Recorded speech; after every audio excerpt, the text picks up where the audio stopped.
Olá, olá pessoas! Vamos lá então rever o Thursday Night Football. Antes um disclaimer, um aviso, eu não revi o Thursday Night da semana passada porque eu estava de folga pelo meu nível. Então foi o único Thursday Night que a gente provavelmente não vai ter vídeo, a não ser que a gente tenha jogos muito ruins que não mereçam um vídeo em especial, isso pode acontecer, né? Claro. Mas o jogo de ontem tem histórias pra gente contar dos dois lados, então eu primeiro vou falar do time que venceu, o San Francisco. O jogo foi 36-24. E depois eu vou falar de Seattle. Então você que torce para o Seattle Seahawks, fique comigo até o final do vídeo e até o final da temporada. Por favor, não abandone, porque eu acho que ainda dá para brigar para o pós-temporada, mas eu quero falar algumas coisas sobre isso. Antes de mais nada, mais um grande jogo do Brock Purdy. Vamos começar falando sobre o Brock Purdy. Mais um grande jogo do Brock Purdy. 3 touchdowns, se movimentando muito bem no pocket. Mesmo quando estava pressionado, procurava dar uma forma. Teve um passe, uma segunda descida longa, que estava bem pressionado, ele deu um jeito de conectar com o Jawan Jennings, não deu em nada a jogada, mas mostra essa postura, essa compostura do Brock Purdy no pocket. O Purdy não é um dos 2, 3, 4 melhores quarterbacks da NFL, mas ele é muito competente e ao que se pede, ele faz. Eu acho que as chamadas melhorando, né, e eu vi uma melhora, sobretudo na red zone das chamadas de São Francisco, você viu o Brock Purdy executando e fazendo um jogo muito limpo, né? Então, mais um jogo de 3 passos para touchdown para ele, e algumas coisas apareceram melhor nesse jogo. O Deebo Samuel teve o melhor jogo dele na temporada, também pela colocação de bola do Purdy, que ajudou o Deebo em várias oportunidades, mas principalmente o George Kittle teve também, talvez, o melhor jogo dele na temporada, e isso se deve às chamadas melhores. Não ter usado e abusado do George Kittle na red zone, nas 20 jardas, aliás, use é uma expressão bem anos 90, né? Me veio aqui uma loja de departamentos que não patrocina, então não vou falar qual é. Mas enfim, nas 20 jardas finais do campo, não usar mais o George Kittle eu acho um desperdício. E no último jogo, que São Francisco perdeu para o Arizona Cardinals, a gente viu o Kittle aparecendo na red zone, mas parece que o Kyle Shanahan ainda estava na cabeça que era o Christian McCaffrey correndo com a bola, porque o desequilíbrio nesse aspecto foi latente.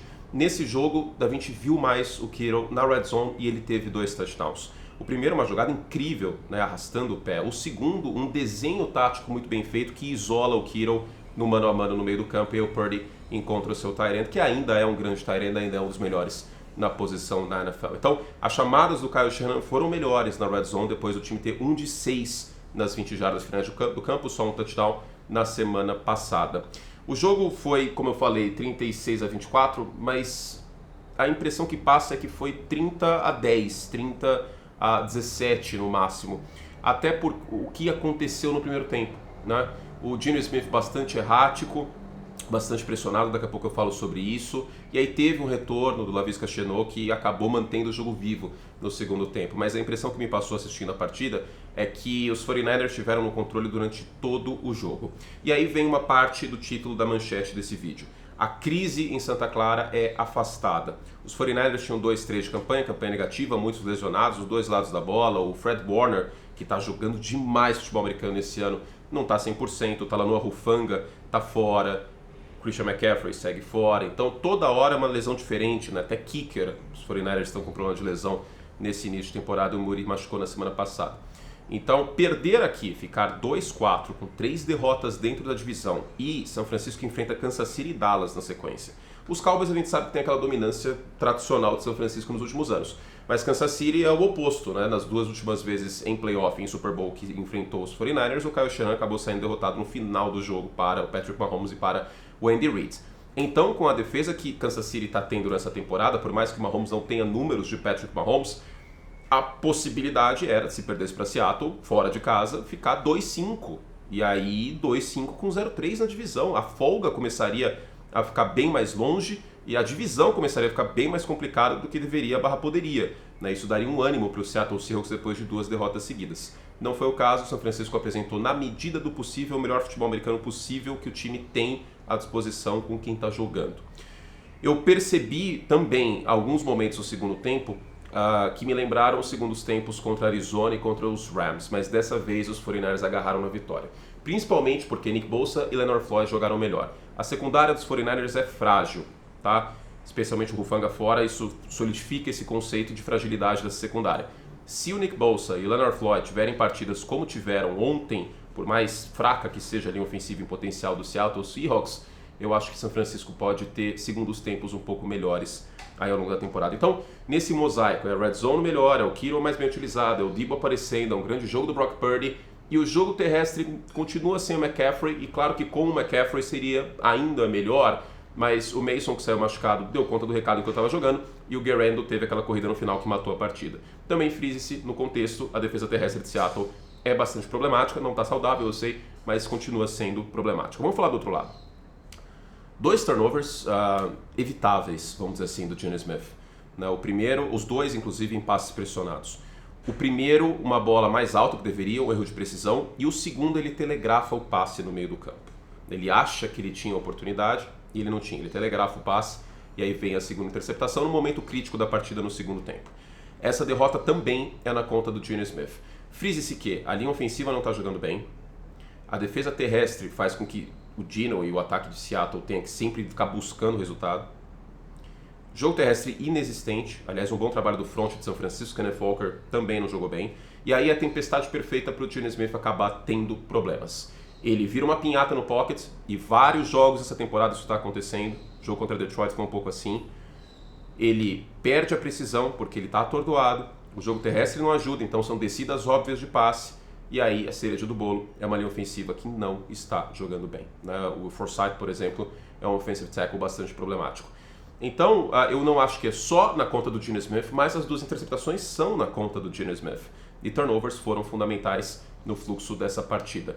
Eu acredito que Seattle ainda tem a chance de ter um time competitivo, mas a verdade para mim é a seguinte: o Seattle Seahawks não vai conseguir vencer com frequência os times fortes da NFL e da Conferência Nacional.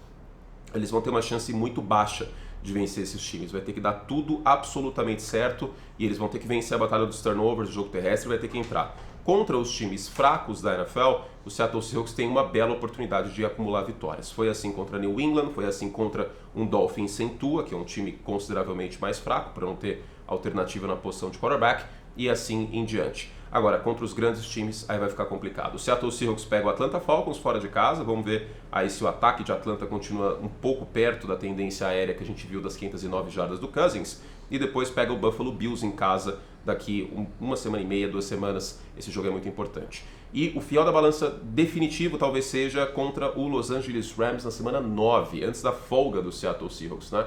O time venceu Denver, que tem um ataque frágil, embora a defesa seja boa, New England e Miami. São 3 times, Denver, New England e Miami, que hoje a gente não vê na pós-temporada. E perdeu para Detroit, perdeu para o New York Giants em casa, também não é um time que a gente vê na pós-temporada, e perdeu para São Francisco. Começou 3-0 e aí acumulou 3 derrotas na sequência. Esse jogo contra os Rams, existe uma tendência do Seattle Seahawks ficar com campanha negativa depois da semana 9 se perder o jogo contra os Rams, e aí vai ter uma derrota contra São Francisco, uma derrota contra Los Angeles. A reta final do calendário aí do Seahawks tem jogos em tese ganháveis, mas duros também. Vikings, Bears e Rams. Os Vikings, lembrando, o último time invicto na Conferência Nacional.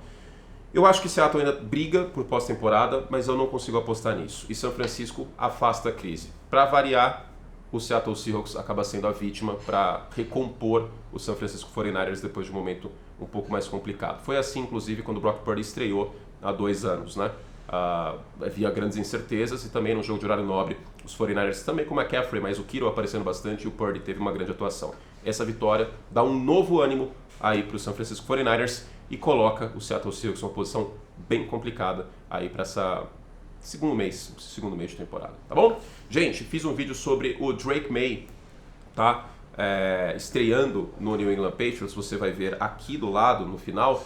E também tem um outro vídeo que você vai ver aqui, que também é para os membros, esses 2 vídeos só para os membros, então assina o Like Plus, venham com a gente, que é dissecando Houston e Buffalo, falando sobre a questão de wide receiver 1 em Buffalo. Não tem, e contra times fortes isso vai ficar bem complicado para os Bills, tá? Então dê uma olhada aqui no final, tem esses outros 2 vídeos, se inscrevam, venham com a gente. Beijo carinhoso, boa sexta, eu te espero hoje à noite no ESPN League, não sei que horas, mas te espero hoje à noite no League, e domingo eu comento Commanders e Ravens às 15 horas, horário de Brasília. Beijo, beijo. Fizemos subscribe por dias. Até a próxima. Tchau.